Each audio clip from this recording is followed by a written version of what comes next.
Coach Talon was telling us the other day about the VR headset that he's got. I'm curious, what did you think whenever he came to you with that idea, and kind of what do you think about it? Darth Vader. That was my first thought.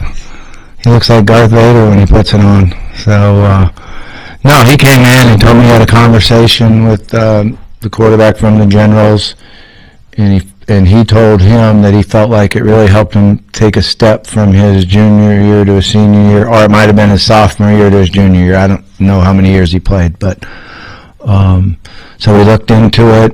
Coach Pitt was great about going and being able to get it for him. They've worked extremely hard with it. You know, I think the number one thing I'm seeing showing up is we've tried to really focus and concentrate on wide vision, you know, being able to see the whole picture, and then you go to close vision to make the throw. I've a little bit struggles with like KJ, because KJ didn't take driver's ed, so he don't know anything about aim high and driving. You know, he didn't know anything about keeping my eyes down there and I see all this stuff. How do you get a license and don't go to driver's ed? I don't understand that. But they taught me that. Aim high and driving. You won't hit everybody out there. So that's what we're trying to do as a quarterback. We're trying to aim high and driving and then see what the coverage is and then zero in on our progression. And you can take the thing and go like this and all the way around 360 and do it. And then when you do a play, you can see where his vision is and what he's looking at. And, you know, like there's a few times KJ drops back and he's looking in the stands at the blonde on row 3. And like, KJ, what are you doing? And the whole defense is over here, man. So they work hard at it, and it's fun. We have fun with it too. You know, it's something that's unique and fun for them. They really enjoy it, and I think it's helping us, no question. And you talked about the tight ends a little bit earlier, but I'm curious, do you feel confident that they'll be more involved in the passing game this year for you? If they get open, they will. It's really easy. Quarterbacks throw the ball to guys that are open, so they get open, they'll be more involved. You know, there's no question that they'll be able to do that. But I think that we have the different styles, and they've all done a nice job of catching the ball in practice and running with after the catch, and the quarterbacks feel comfortable with where they're supposed to be, they'll be there. So that's good. When we talked to Colby Smith, he said that Braylon Russell didn't have the spring that y'all were looking for. What have you seen from him now? He's much more focused. He's working extremely hard at understanding the plays and then the blocking within the play and how to press blocks and then accelerate out of it. If he'll do a good job of pressing blocks, he'll set the linebackers, and then his acceleration through the hole with his size, they're going to bounce off of him. So I've been really happy with that. You know, we want him to be the physical guy, the guy that takes a 2-yard play to a 5-yard gain. That's a great run. You know, a 5-yard hit on his hips, they bounce off and he goes the distance. He can go the distance now, and he's an unbelievable athlete. I mean, for how big he is, he can jump, turn, catch the ball. You know, I recruited him out of high school to A&M, so I spent a lot of time studying him. He lined up at tight end, cut seams down the middle. I mean, unbelievable athlete. So we're just trying to get him to get the mindset that he's the one, he's the hammer, not the nail. And he's the one doing the explosion and the hitting. And, you know, throughout the summer I was sending him video of Allstott and the dude from LSU and all the big backs that, you know, run people over. I should get him some of the bus, man. The bus. I need the bus driver. I got to coach the bus driver at the Jaguars for a while. He was the fullback, and he reminded me of Kobe because he was a little guy, but he was really tough. So, but he's gonna be a really good player for us. And what do you think is the biggest difference from Talon right now entering this season than maybe when you first got him? I mean, you know, his knowledge of defenses is way better, so he understands, which allows you to make quicker decisions. His accuracy is really improved. You know, his technique helps that. You know, he's an unbelievable, coachable young man, and he works hard at his technique, and that's helped him extremely. He knows the offense too, so that makes it better. That makes everything work a little quicker. it was a pretty big jump from the speed of Boise State to the speed of the SEC. So, we took him a while to get used to that, which windows close like that. Defensive ends are up the field like that. So, I think you'll see his maturity. What's the comfortability been like with Talon in this camp compared to a year ago?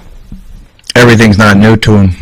Everything's not new to him. And, one of the things that I've always tried to do is, like, when you get a second-year quarterback, I get to relax a little bit more on the practice field, where instead of having to run down and tell the receiver this, I'll say to Talon, hey, you go tell him. All right? As he'll look at me like, the receiver's lost his mind. And a lot of them lose their minds. That's the nature of the position. But he'll go down and tell him what he didn't do right on his route or what mistake he made. And then sometimes I'll start heading that, and I got it. So it helps a lot. Sometimes it means more to the player when it comes from the guy throwing it to him than from a coach. And that's the leadership that you need to be really good at that position. Is there one area that you've pinpointed that you want to see Talon improve at? Not one. And, I've always been hard with those questions, or what's the biggest thing or stuff like that, because it's the whole package. He's got a lot of areas that he's going to be a lot better at than he was a year ago. Jaden Platt was saying that from your guys' time at A&M that you always believed in him and had those conversations. What do you see in him? What do you see in him? Man, a talented guy that's very, very intelligent, has a really good heart. I love the kid. I loved him when we were at A&M together. He was a little bit hard on himself too. He wouldn't get the reps that he wanted, and that he'd get down a little bit, and I was able to try to encourage him.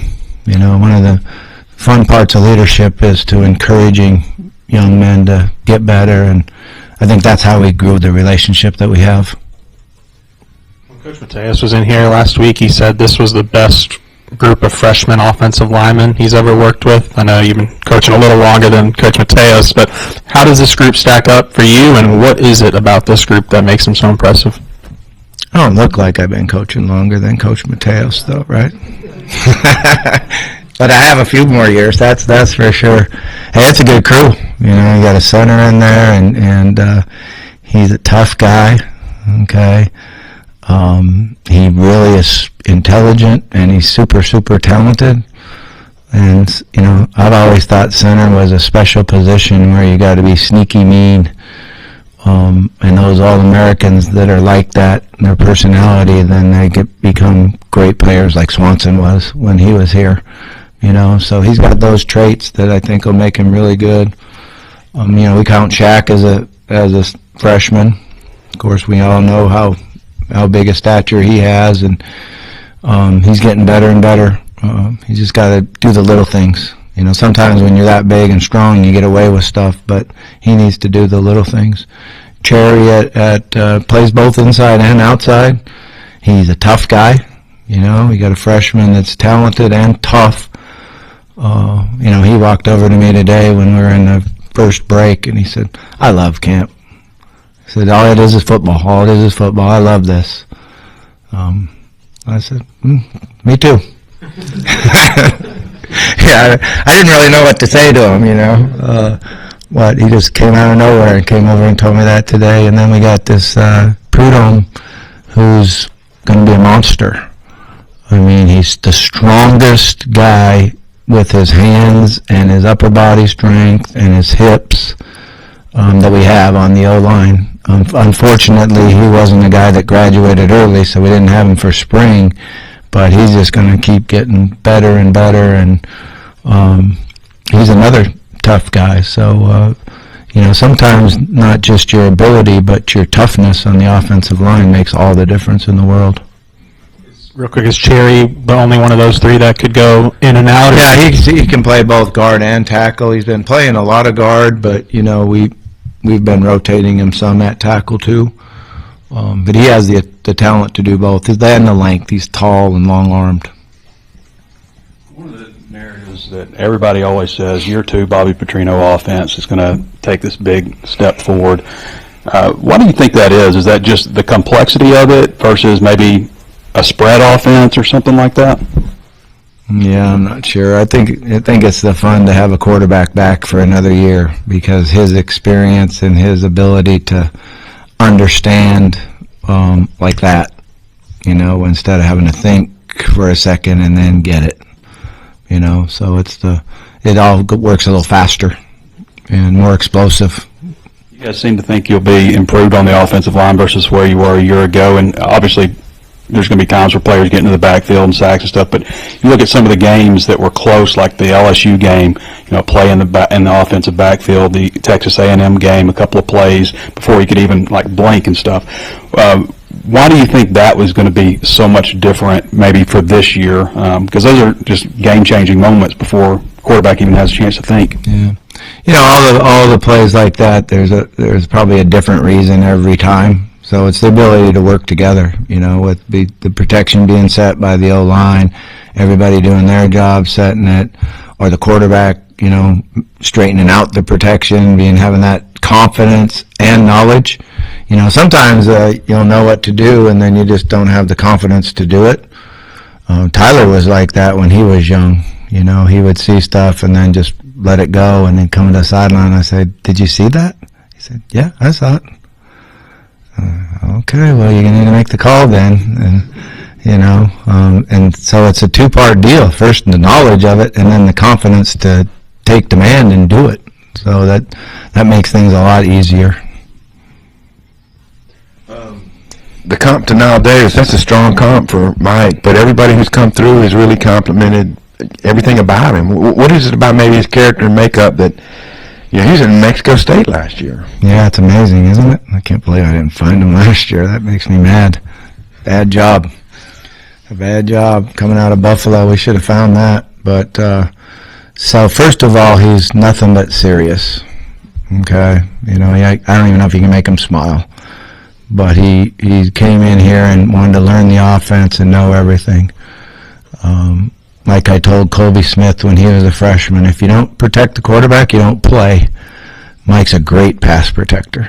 His size, his strength, his knowledge, he's a great pass protector. He's 226 pounds, is super fast with good vision, and he's going to be able to break long runs where we don't have to line up and call another play, so that's exciting.